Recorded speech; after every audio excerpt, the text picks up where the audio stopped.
নমস্কার বন্ধুরা, আজকের আলোচনা করব মহাশিবরাত্রি কবে পড়েছে 2025 সালে, কখন শিবের মাথায় জল ঢালবেন এই ভিডিওতে তাই নিয়ে আলোচনা করব এবং শুভ সময় তিথিটা আমরা অবশ্যই জেনে নেব। ভিডিও শুরু করার আগে তোমাদের কাছে অনুরোধ করব, যারা চ্যানেলে নতুনবার ভিজিট করছো চ্যানেলটাকে সাবস্ক্রাইব করে অল নোটিফিকেশান অন করে দেবে, যাতে এই রকম ভক্তিমূলক ভিডিও, ঠাকুরের সমস্ত রকম তথ্য তোমরা পেয়ে যাবে এই ভিডিওতে। বাস্তুশাস্ত্র সম্পর্কিত অনেক তথ্য তোমরা শর্ট ভিডিওতে পেয়ে যাবে। তো চলো আমরা ভিডিওটা শুরু করি। মহাদেবের আরাধনার সর্বশ্রেষ্ঠ দিন হলো এই মহাশিবরাত্রি।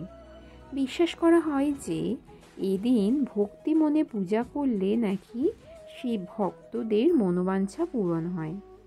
মাঘ মাসের কৃষ্ণপক্ষের চতুর্দশী তিথিতে শিবরাত্রি পালন করা হয়।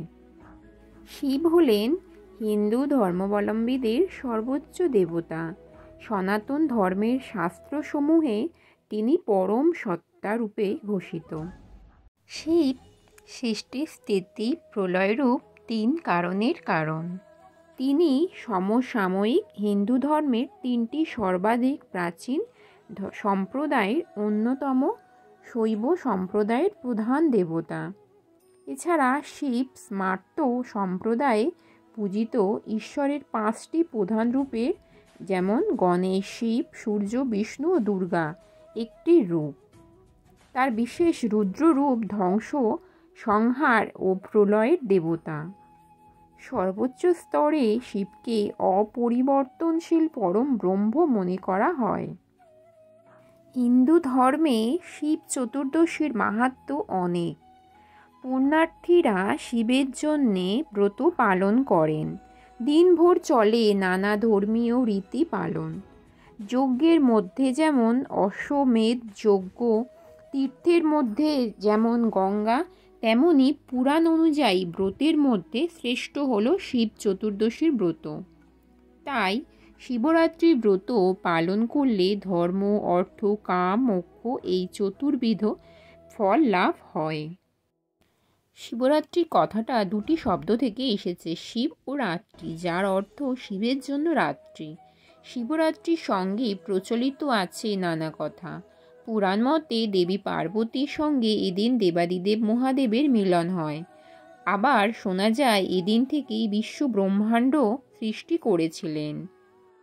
এখন আলোচনা করব শিবরাত্রির দিনক্ষণ। সাধারণত ফেব্রুয়ারি বা মার্চ মাসেই শিবরাত্রির তিথি পড়ে। এই বছর 2025 সালে 26শে ফেব্রুয়ারি বুধবার পড়েছে মহাশিবরাত্রির তিথি। 26শে ফেব্রুয়ারি সকাল 9:42 থেকে 27শে ফেব্রুয়ারি সকাল 8:31 পর্যন্ত থাকবে শিব চতুর্দশীর তিথি। এখন আলোচনা করব শিবরাত্রির 2025 সালের নিশীথকাল।